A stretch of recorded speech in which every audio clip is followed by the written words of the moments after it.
Hello friends, இன்றைக்கி நம்ம macaroni தான் செய்ய போகிறோம். தண்ணி வச்சு அதில் உப்பு போட்டு கொஞ்சமாக எண்ணெய் ஊற்றிட்டு அதில் மேக்ரோனியை வேக வைக்கலாம். மேக்ரோனியை அதில் வேக வைக்கும்போது ஒன்றோடு ஒன்று ஒட்டாமல் நல்லா வெந்துடும். வேக வச்சு எடுத்து வடிகட்டியாச்சு அந்த தண்ணியை. இப்போ ஒரு கடாயில் எண்ணெய் ஊற்றிக்கோங்க, தேவையான அளவு, கொஞ்சம் அதிகமாகவே ஊற்றிக்கோங்க. இப்போ எண்ணெய் ஊற்றிட்டு வெங்காயம் பொடியை கட் பண்ண வெங்காயத்தை போட்டுக்கோங்க. வெங்காயம் நல்லா வதங்கினோன்னே தக்காளி போட்டுக்கோங்க. தக்காளியை நல்லா வதக்கிடுங்க. வதங்கிருச்சு. பச்சை மிளகாய் போட்டுக்கோங்க தேவையான அளவு. இஞ்சி பூண்டு பேஸ்ட்டு போட்டுக்கோங்க.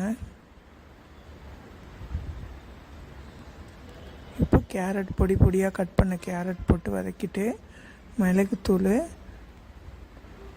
கறி மசாலா தூள், குழம்பு மிளகாத்தூள் இதெல்லாம் போட்டுக்கலாம்.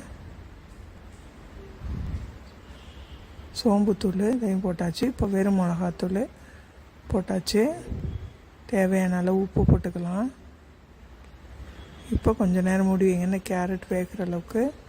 கேரட் வெந்தோன்னே அம்மிக்கி பார்த்துட்டு 4 முட்டையை எடுத்து அடித்து ஸ்பூன் வச்சு நல்லா அடிச்சுட்டு அதில் போட்டுக்கோங்க. மேக்ரோனி வேக வச்சு வடிகட்டி வச்ச மேக்ரோனி அதில் போட்டுக்கோங்க.